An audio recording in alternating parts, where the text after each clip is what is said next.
तामिळनाडूतील 9 पोलिसांना फाशीची शिक्षा सुनावली आहे. पण का?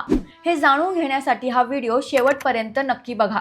तर जून 2020 मध्ये कोरोना महामारीच्या काळात सर्वत्र टाळेबंदी असताना तमिळनाडूतील सातानुकुलम येथील व्यापारी पी जयराज आणि त्यांचा मुलगा जे बेनिक्स यांना अटक करण्यात आली होती. कोरोना काळात लागू केलेल्या उपाययोजनांचे उल्लंघन करून रात्री उशिरापर्यंत दुकान सुरू ठेवण्याचा आरोप त्यांच्यावर करण्यात आला होता.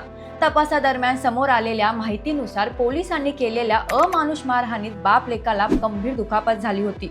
त्यांना उपचारासाठी रुग्णालयात दाखल केले असता काही दिवसातच ते मरण पावले. या प्रकरणाची दखल घेत न्यायालयाने तपास CBI कडे सोपवला. तपासात धक्कादायक सत्य समोर आले.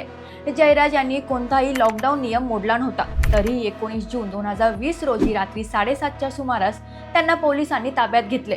आरोपी पोलिसांनी रचलेल्या एका गुन्हेगारी गटाचा हा भाग होता. वडिलांना मारहाण होताना पाहून विरोध करणाऱ्या मुलालाही बेकायदेशीरपणे कोठडीत डांबून अमानुष अत्याचार करण्यात आला. इतकंच नाही तर त्यांच्या जखमांमधून सांडलेलं रक्त साफ करायला त्यांनाच भाग पाडलं गेलं. पुरावे नष्ट करण्यासाठी कपडे टाकून देण्यात आले आणि बनावट मेडिकल फिटनेस सर्टिफिकेटही तयार करण्यात आलं.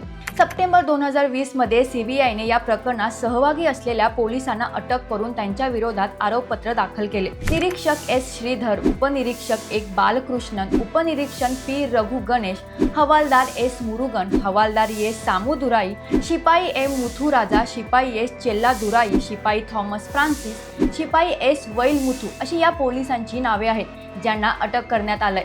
या प्रकरणातील 10वा आरोपी विशेष उपनिरीक्षक पालदुराई यांचा ऑगस्ट 2020 मध्ये कोठडीत असतानाच कोरोनामुळे मृत्यू झाला. ऑगस्ट 2022 मध्ये आरोपींविरोधातील सर्व पुरावे न्यायालयात सादर करण्यात आले. सुमारे 6 वर्षाच्या सुनावणीनंतर न्यायालयाने मार्च 2026 मध्ये पुराव्यांच्या आधारे 9 पोलिसांना दोषी ठरवले. 2025 पर्यंत या प्रकरणातील मुख्य साक्षीदाराच्या उलट तपासण्या पूर्ण झाल्या. या प्रकरणातील मुख्य आरोपी पोलीस निरीक्षक श्रीधर याने स्वतःची शिक्षा कमी करून घेण्यासाठी माफीचा साक्षीदार होण्याची न्यायालयाकडे विनंती केली होती. मात्र CBI आणि पीडित कुटुंबाने त्याला तीव्र विरोध केला आणि न्यायालयाने त्यांची ही विनंती फेटाळून लावली.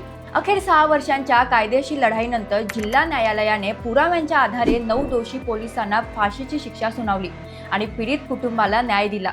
न्यायालयाच्या या निर्णयाचे तमिळनाडूतील जनतेने स्वागत केले. तर मित्रांनो, ही फक्त एका कुटुंबाची कहाणी नाहीये, ही आहे सत्तेच्या गैरवापराची एक वास्तव गोष्ट.